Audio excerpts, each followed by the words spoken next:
Gentlemen, welcome back to MGTOW Money. Today we've got a treat. We've got revealed the dirty secrets about marriage. Before we get to that, thank you to the ongoing support from the Patreon investors in this channel. Men, see the video description today of today's video. Become a Patreon supporter of this channel. Become a member of the MGTOW Money Army. This, of course, is MGTOW 2.0. We're moving forward here. By the way, also, see the video description for a book recommendation on the Pareto principle, also known as the 80-20 rule.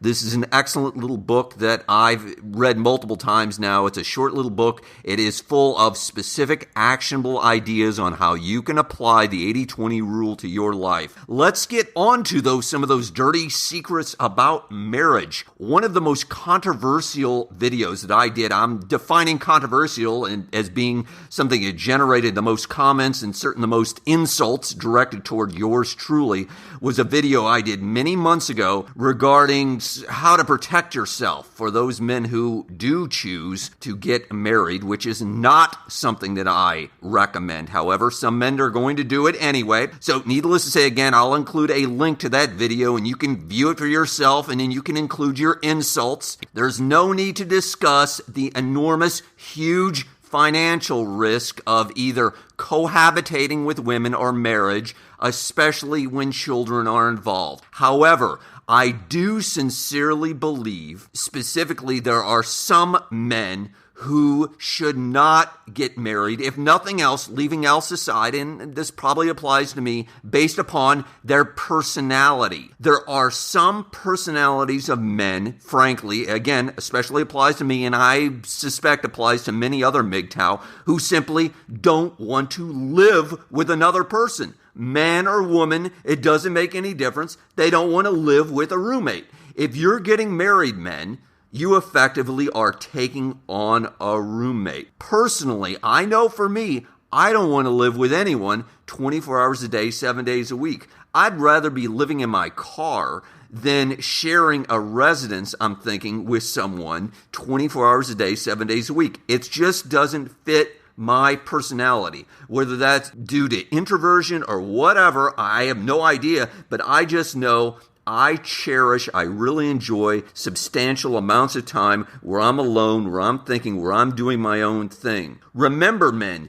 you get married, again, you're taking on a roommate. It reminds me of something my paternal grandmother who told me, that she was referring to my grandfather. If they had not gotten married, she believes that he would have gotten a cabin in Alaska and lived by himself his entire life. Again, I think this is personality driven. Next, your freedom when you get married, men, is going to be, this is a factual statement, is going to be severely restricted. Where you go, when you go, who you go with, the times that you eat, the foods that you eat, the time you wake up, the time you go to bed, the activities you engage in, the vacations you take, how you invest your money, the job opportunities you seek out, etc. These things are all going to be restricted. You're going to have to talk to another person. Again, speaking from my own experience, I remember years ago when I was living in a particular state in the United States, I had an idea that I wanted to move to another state because I thought the job opportunities would be much better in this other state. My wife at the time, when I was married for a couple of years, was absolutely dead set against it.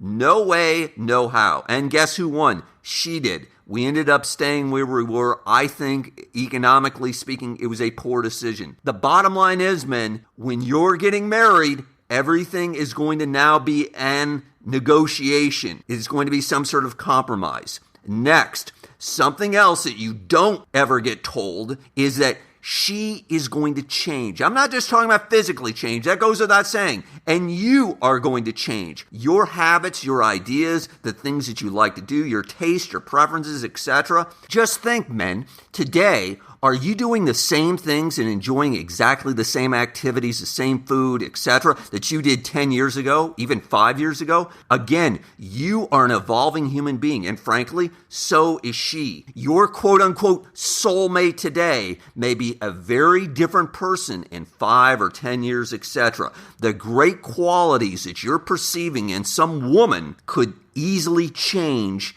in the future. Next, it is absolutely critical that you understand that her habits, her dreams can easily rub off on you. And I mean that good and bad. If she's lazy, if she's unambitious, if she's really not very focused with her life, etc., if she's not really moving forward with her life, guess what? That inevitably is going to rub off on you. You are going to take on a lot of those similar habits of laziness, unambitious, lack of focus, etc. If she's a shopaholic, if she has no problem on taking on debt, if she's always likes buying stuff and doing that type of activities, what do you think she's going to be doing with you? What sort of impact do you think that's going to have on your relationship? The point being is that these types of intangibles are going to rub off on you, even in a subconscious way. Again,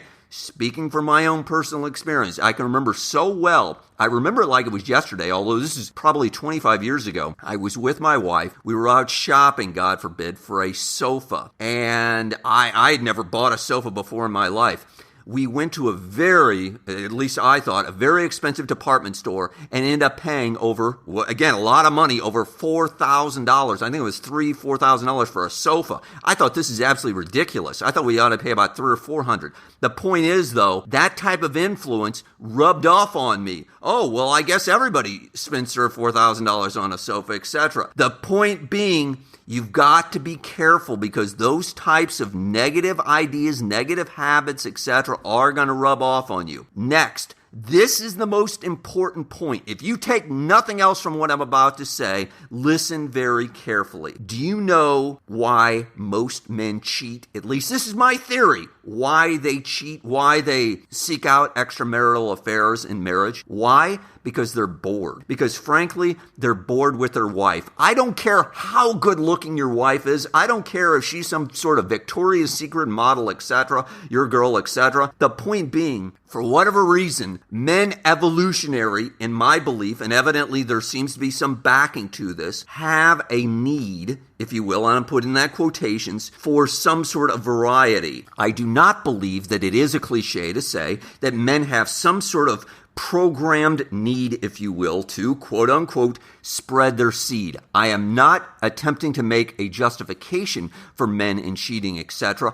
I'm just relating what appears to be the evolutionary biological evidence going on among men that they do seek variety. Again, just think about your own life, men. Of course, I presume probably 99% of you enjoy adult material. I can virtually guarantee you, you're not watching the same movie over and over again. All right, quick summary, men, about the dirty secrets about getting married that most people don't talk about. One, some percentage of you, I'm going to guess at least 20% of you men, really want to live alone. You generally are much happier, overall contented, if you will, having solitude, living a nice, quiet, relatively stress-free life. Next, the day that you get married, men, you are basically taking on a Siamese twin, if you will. You are severely restricting your freedom. It's no longer your time and doing the things that you want to do. It's our time. You're now a couple. You're now involved with someone else. And basically meaning that all the decisions are now going to be joint compromises with you and this other person. Next, everything, of course, is going to change with time. I emphasize everything. You and her are going to be different people in the next 5 to 10 to 15 years. Guarantee you. You might, quote unquote, grow together, but of course, you're rolling the dice on hoping that you grow together. Are you sure you want to take that risk? Next, lastly, her habits, good and bad, are going to rub off on you. Her dreams are going to be your dreams. Her ambitions are going to be your ambitions. If you have a strong ambition to retire early, to travel the world, to have all types of unique experiences, etc., she might have a totally different idea. She might want a huge house in the suburbs with 2 cars and a dog and maybe 2 kids. Obviously, that's not going to work. Furthermore, Again, don't presume just because she says today, oh, I'm good, I want to retire early too, etc. I don't want all those material possessions. Again, what's it going to be like when she hits 30, 35, etc.? You don't know how she's going to change. Lastly, men, never forget, I believe that men, and again, I think there's a lot of evidence to support this, do seek out variety, do seek out something that's, quote, strange relative to intimate relations. I don't think we can escape our biological programming when it comes to this. Yes, of course, we can temper it. However, again, I think to lead a more satisfactory, overall happier life, that it is probably better to simply accept that as part of a man's nature. Gentlemen, hit the like button if you haven't already. Hit the subscribe button if you want. John Galt out.